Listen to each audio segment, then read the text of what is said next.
Hello student, स्वागत है आप सब लोगों का हमारे यूट्यूब चैनल में। आज हम आपसे बात करने वाले हैं निश्चित समाकलन के बारे में। बाकी समाकलन की जितनी भी प्रश्नावली थी सब हो चुकी हैं। आज आपका जो टॉपिक है वो है निश्चित समाकलन और एक्सरसाइज है 7.9।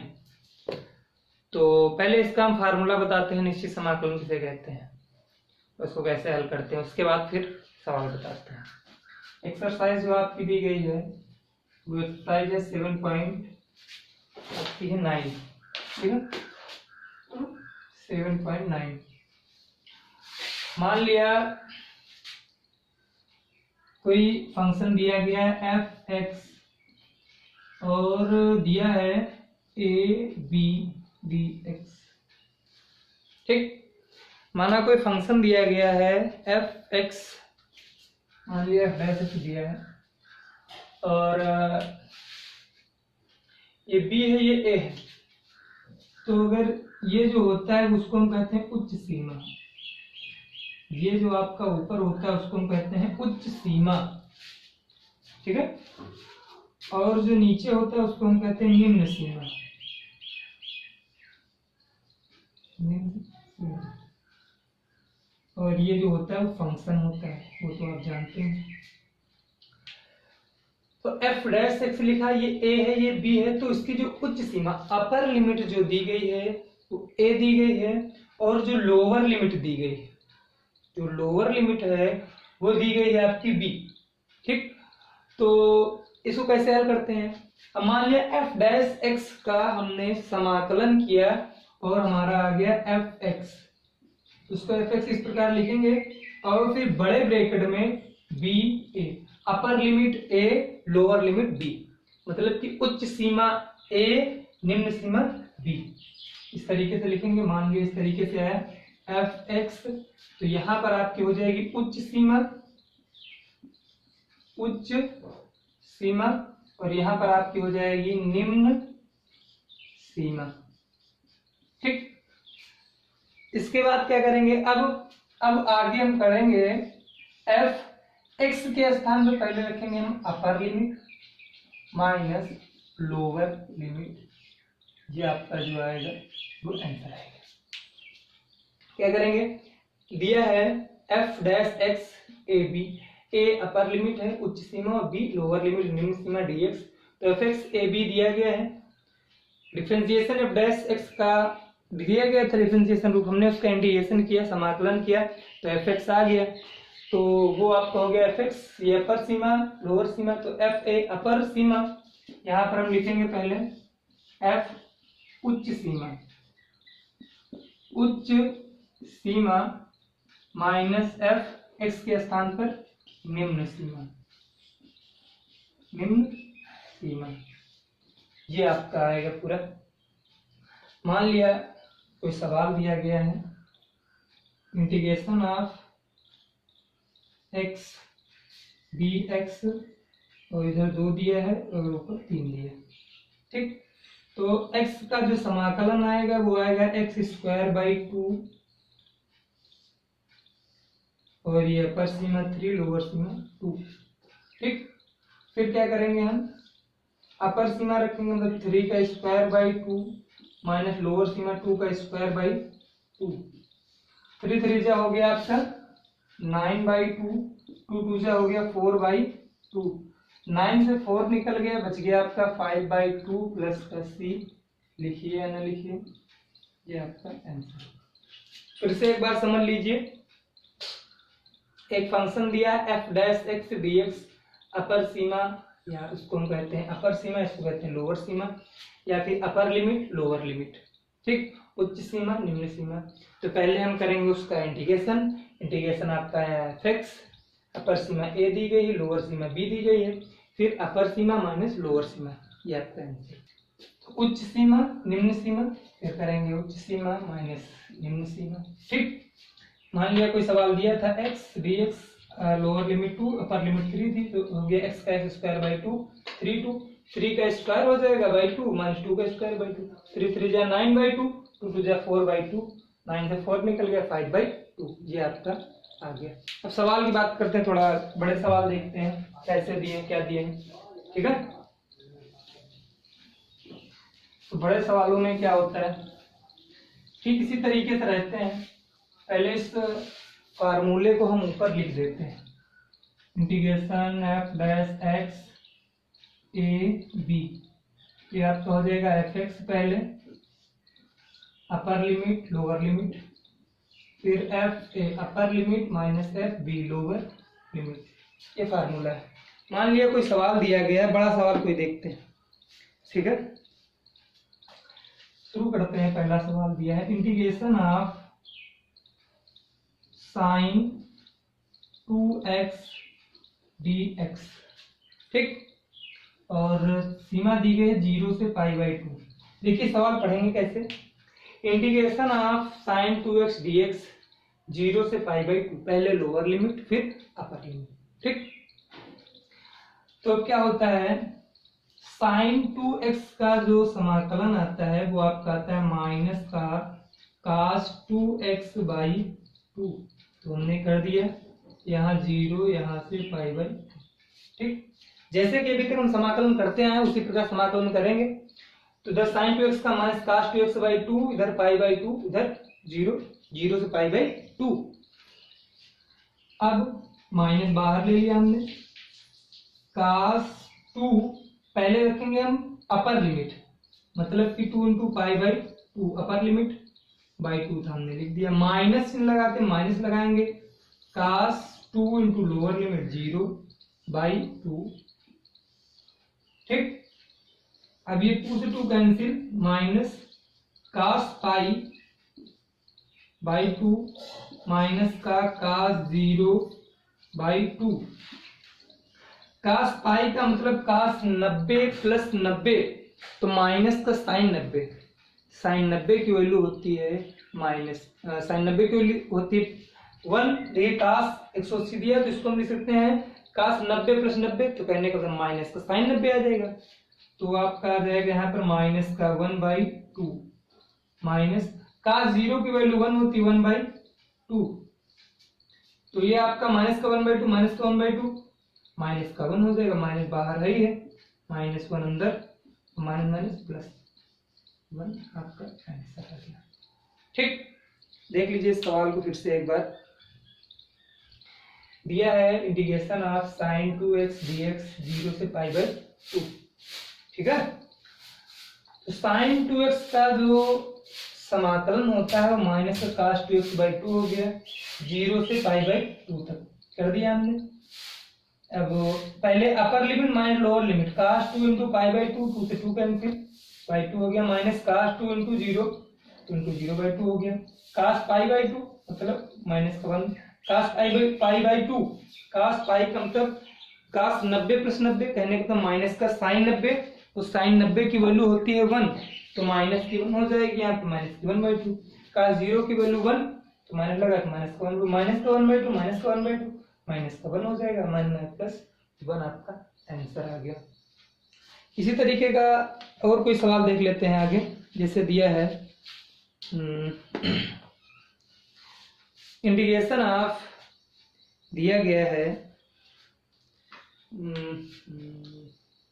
चलिए कोई भी सवाल देख ले। दूसरा सवाल दिया गया है इंटीग्रेशन ऑफ dx/1 + x², और लिमिट क्या दी गई है इसकी 1 + x², 0 से 1, 0 से 1। दूसरा सवाल है dx/1 + x², तो इसको हम लिख सकते हैं 0 से 1, 1/1 + x² dx, 0 से 1।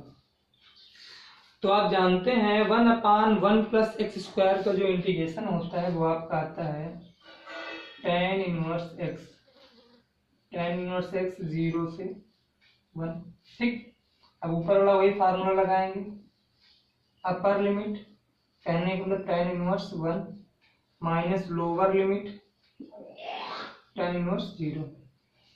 tan 1, tan कितने की वैल्यू 1 होती है तो हम जानते हैं π/4, और tan कितने की वैल्यू होती है 0, tan 0 की वैल्यू 0, कहने का मतलब आपका जो आंसर है वो π/4 है। जो ये इनवर्स ट्रिग्नोमेट्री फंक्शन, इसका एक वीडियो है, हमने बना दिया है, उसको आप चैनल पर देख सकते हैं।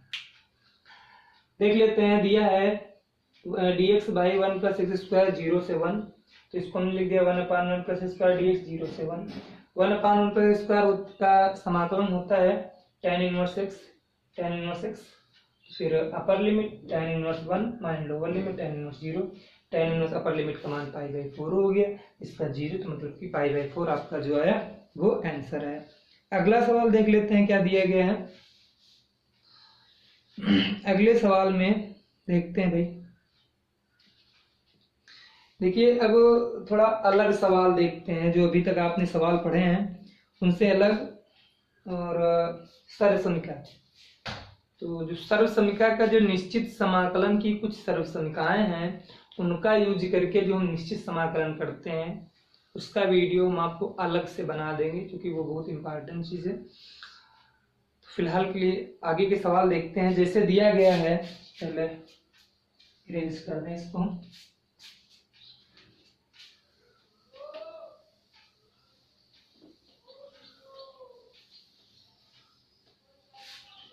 दिया गया है, क्या दिया है, दिया गया है सवाल नंबर जो आपका 3 है, integration of x upon 1 plus X square dx। जो आपका तीसरा सवाल दिया है वो integration of x upon 1 plus X square. जो आपका अगला सवाल दिया गया है सवाल नंबर 3, वो क्या है, integration of x upon 1 plus X square dx। और इसकी जो सीमा दी गई है वो दी गई है -2 से -1।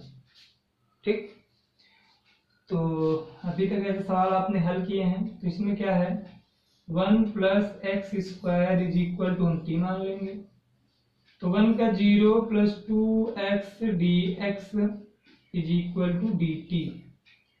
2x dx is equal to dt, या x dx is equal to dt by 2। x dx बराबर क्या हो गया आपका dt बाई 2, x dx बराबर dt बाई 2। तो 1 प्लस एक्स स्क्वायर को हमने t माना है, तो 1 अपान टी हो गया इंटू dx। dx के x dx के स्थान पर हम लिख सकते हैं dt बाई 2, और कहां से कहां तक, -2 से -1। ठीक, तो ये आपका आ गया 1/2 हमने बाहर ले लिया, इंटीग्रेशन ऑफ -2 से -1 dt बाई टी। ठीक, अब dt by T 1 upon T जो होता है वो होता है log टी, तो ये आपका हो जाएगा log टी। 1/2 पहले से ही है, और लोअर लिमिट -2 अपर लिमिट -1 प्रकार से 1/2 log अपर लिमिट मतलब -2 माइनस की लोअर लिमिट माइनस की 1। log m minus log n is equal to होता है log m upon n, minus minus plus, तो इस प्रकार से आपका आ गया 1/2 log 2। ये आपका आंसर है। समझ लीजिए सवाल को एक बार फिर से। दिया है तीसरा सवाल, integration of x upon 1 plus X square dx, -2 से -1। ठीक, तो 1 प्लस एक्स स्क्वायर बराबर हम t मान लेंगे। अब एक्स स्क्वायर का आ जाएगा 2x dx बराबर dt, या फिर x dx बराबर dt बाई 2। अब उसकी वैल्यू यहाँ पर रख देंगे, -2 से 1 अपान टी dt बाई 2। 1/2 बाहर ले लेते हैं, इधर हो गया dt by T. 1 upon T जो होता है वो होता है आपका log टी, -2 से -1। तो log upper limit -2 minus lower limit log -1, तो log m minus log n is equal to होता है log m बटे n। log m minus log n is equal to होता है log m बटे n। तो यही फार्मूला हमने यहाँ पर अप्लाई कर दिया, log m minus log n का, तो हो गया log m बटे n, ये माइनस माइनस हो गया प्लस, तो ये 1/2 log 2। ये आपका हो गया आंसर। अब बढ़ते हैं आपके अगले सवाल की ओर। अगला सवाल क्या कहता है उसको देखते हैं। ठीक है, होगा।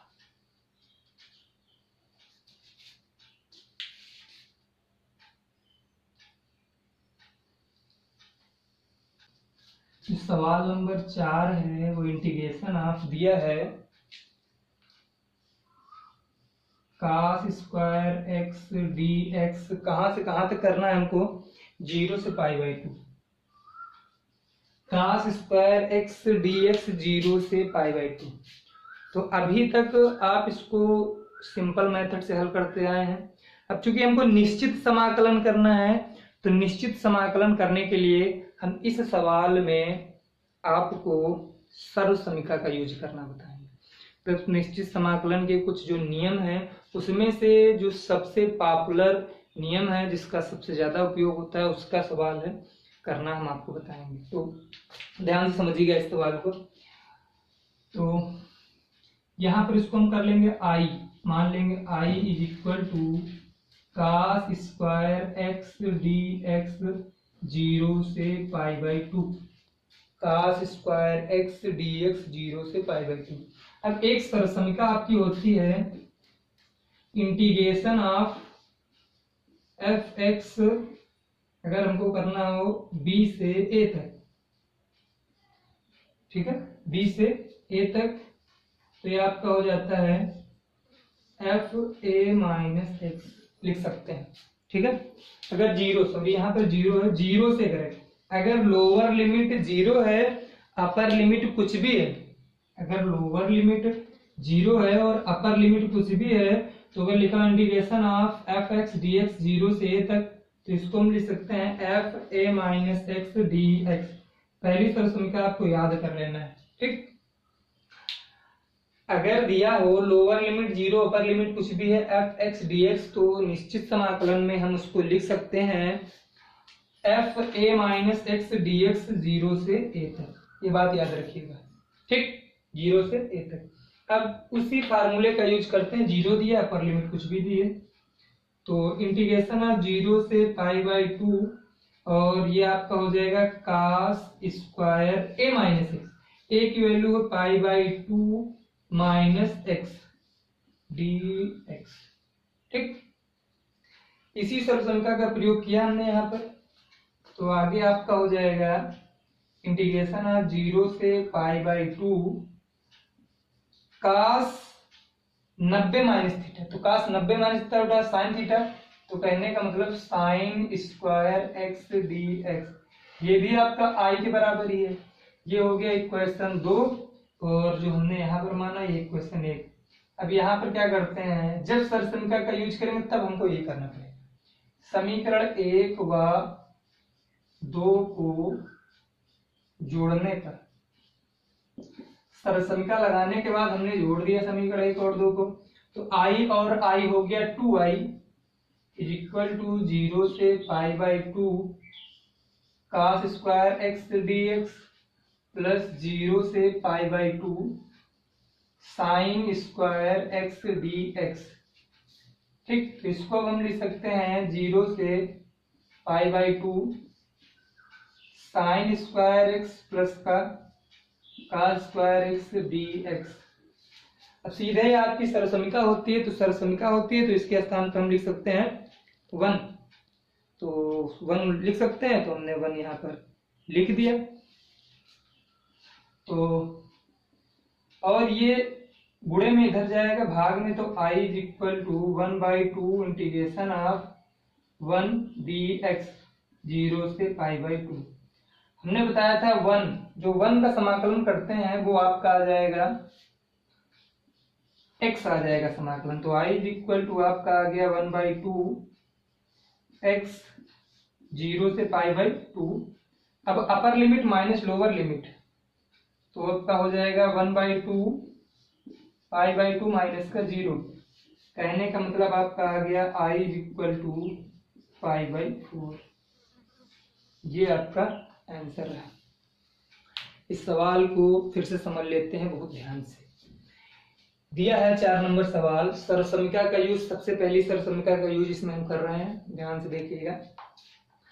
दिया है cos स्क्वायर एक्स 0 से π/2, 0 से π/2 cos square X D X, ठीक। तो इसको आई के बराबर मान लेंगे। आई बराबर इंटीग्रेशन ऑफ 0 से pi by 2 cos square X D x, इसको हम मान लेते हैं इक्वेशन 1। अगर सर्वसमीकरण का यूज करना है तो हम यहाँ पर आई बराबर सबसे पहली प्रक्रिया है उसको आई इज इक्वल टू मानेंगे। ठीक, अब जो आपकी सर्वसमीकरण होती है, सर्वसमीकरण क्या है, integration of 0 F x D x, अगर 0 से ए, अपर लिमिट कुछ भी है, लोअर लिमिट 0 होनी चाहिए। इस सर्वसमीकरण की लगाने की कंडीशन ये है कि जो आपकी लोअर लिमिट है वो 0 होनी चाहिए, अपर लिमिट कुछ भी हो। तो यहाँ हमने लिख दिया 0 से 1 एफ एक्स डी एक्स, तो इंटीग्रेशन ऑफ 0 से ए, और इसको हम लिख सकते हैं F A minus x D x. इसी सर्वसमीकरण का यूज हम यहाँ पर करना है, याद कर लीजिएगा इस सर्वसमीकरण को। और जिसे पूछते हैं कहाँ पर लगाना है, कैसे लगाना है, तो वो हम आपको अगले वीडियो में बताएंगे कहाँ पर कैसे सर्वसमीकरण का यूज किया जाता है। तो यहाँ पर 0 से pi by 2 cos square x लिखा था, तो हमने cos स्क्वायर एक्स के स्थान पर लिख दिया cos square pi by 2 minus x D x. अब आप जानते हैं cos 90 minus theta, cos 90 minus theta होता है साइन थीटा। कहने का मतलब cos पाई बाई 2 माइनस का एक्स, 90 माइनस एक्स लिखा तो हम साइन एक्स लिख सकते हैं, साथ में स्क्वायर लगा तो हमने स्क्वायर लगा दिया। तो आई इज इक्वल टू 0 से pi by 2 sine square X D x, ये आपका इक्वेशन 2 हो गया। अब अगली प्रक्रिया जो करते हैं सर्वसमीकरण के लिए, इक्वेशन 1 और इक्वेशन 2 को ऐड कर देते हैं, समीकरण 1 और समीकरण 2 को जोड़ने के लिए। तो समीकरण 1 ये आपका आई और आई, LHS जोड़ दिया तो हो गया 2i, RHS में 0 से pi by 2 cos square X D X plus 0 से pi by 2 sine square X D x. अब दोनों सेम है, लिमिट सेम है, सिर्फ एफ एक्स का मान बदला, तो दोनों को साथ में लिख सकते हैं। जैसा कि हम शुरुआत में आपको बता चुके हैं कि अगर अलग अलग साथ में लिखे हो तो उनको अलग अलग लिख सकते हैं। अब यहाँ पर अलग अलग लिखा था, उसको हमने साथ में लिख दिया, तो हो गया इंटीग्रेशन 0 से pi by 2 sine square X plus cos square X dx। Sine square X plus cos square X is equal to होता है 1, 0 से पाई बाई 2 1 का, अब इधर हो गया ये आई, 2 गुणे में था, इधर गया भाग में, तो 1 बाई 2 1 dx।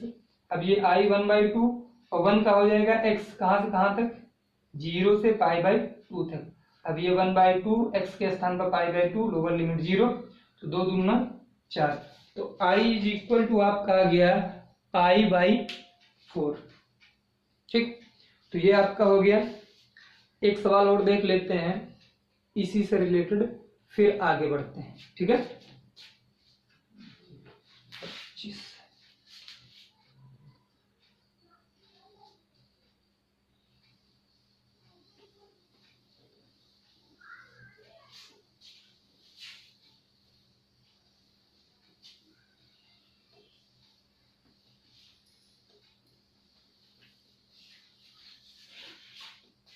सवाल नंबर 5 दिया गया है, इंटीग्रेशन ऑफ x e की power x square D x, limit क्या दी गई है 0 से 1, दिया गया है x e की power x square D X 0 से 1 लिमिट जो दी गई। ठीक है, तो यहाँ पर क्या करते हैं सब हम, एक्स स्क्वायर देखिए मान ले अगर हम x square is equal to 2t, तो ये हो जाएगा 2x dx बराबर dt। कहने का मतलब x dx बराबर dt बाई 2। हमने जो इसकी पावर थी t, एक्स स्क्वायर उसको t मान लिया, तो एक्स स्क्वायर बराबर t, तो 2x का स्क्वायर का हो गया 2x dx बराबर dt, तो x dx बराबर dt बाई 2। मतलब ये x और dx के स्थान पर हम लिख सकते हैं dt बाई 2।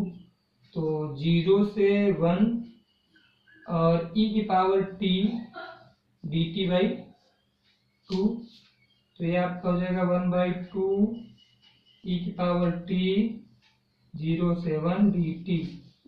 ठीक,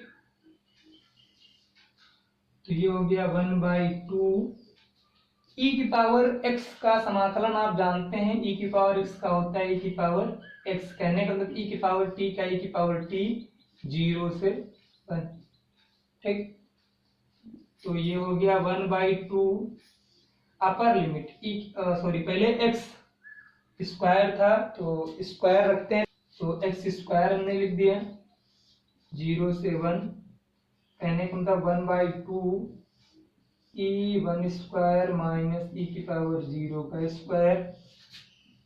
तो 1/2 E1 स्क्वायर कहने का e की पावर 1 माइनस e की पावर 0, 1/2 E माइनस 1, ये आपका आंसर है। अब एक बात ध्यान रखिएगा कि यहाँ पर हमने 1 क्यों लिख दिया। किसी भी संख्या की पावर यदि हम 0 कर देते हैं तो उसकी वैल्यू 1 आ जाती है। ठीक है, समझ लेते हैं इस सवाल को फिर से एक बार, यहाँ पर कंफ्यूजन दूर हो जाए। दिया है 5वां सवाल, x e की पावर x स्क्वायर dx 0 से 1 तक करना है। तो x square is equal to T, X square का हो गया 2x dx बराबर dt, कहने का मतलब x dx बराबर dt बाई 2। तो x dx के स्थान पर हम dt बाई 2 लिख सकते हैं, तो लिख दिया। और e x स्क्वायर दिया था हमने, t लिख दिया, e की पावर t, तो e की पावर t dt 0 से 1 1/2 पहले से ये वाला है, लिख लिया बाहर करके हमने। तो 1/2 e की पावर t 0 से 1। अब t बराबर x स्क्वायर हमने माना था, t बराबर x स्क्वायर माना है तो हम वही लिख लेते हैं। e की पावर t 0 से 1 मतलब e की पावर x स्क्वायर 0 से 1। अब e की पावर अपर लिमिट 1 का स्क्वायर माइनस लोअर लिमिट 0 का स्क्वायर, तो e की पावर 1 हो गया माइनस e की पावर 0। अब e की पावर 1 का मतलब e, और किसी भी संख्या की पावर 0 कर देने पर उसकी वैल्यू 1 आ जाती है, तो ये आपका हो गया 1। तो इस प्रकार आपका आ गया 1/2 e माइनस 1। ठीक है, तो ये प्रश्नावली आपकी कंप्लीट हुई। अब आगे हम आपको अगले वीडियो में, कहने का कल के वीडियो में हम आपको इसके गुणधर्म के बारे में बताएंगे। जैसे कि इससे पहले वाला सवाल नंबर 4 हमने लगाया है, और आप रिवर्स करके वीडियो को देख लीजिए, उस सरल संख्या को याद भी कर लीजिए, कल उसका सबसे ज़्यादा युद्ध है। तो अगर स्टूडेंट ये वीडियो आपको पसंद आया है तो इसको लाइक करिएगा, अपने दोस्तों के साथ शेयर करिएगा, साथ में हमारे चैनल को सब्सक्राइब करना ना भूलें और बेल आइकन जरूर दबा लीजिएगा, जिससे पर डे हम आपको वीडियो देते हैं मैथ और फिजिक्स का, तो उसका नोटिफिकेशन सबसे ज़्यादा मतलब उसका नोटिफिकेशन आपको मिलता रहे और आप उसका यूज करते रहें। ठीक है।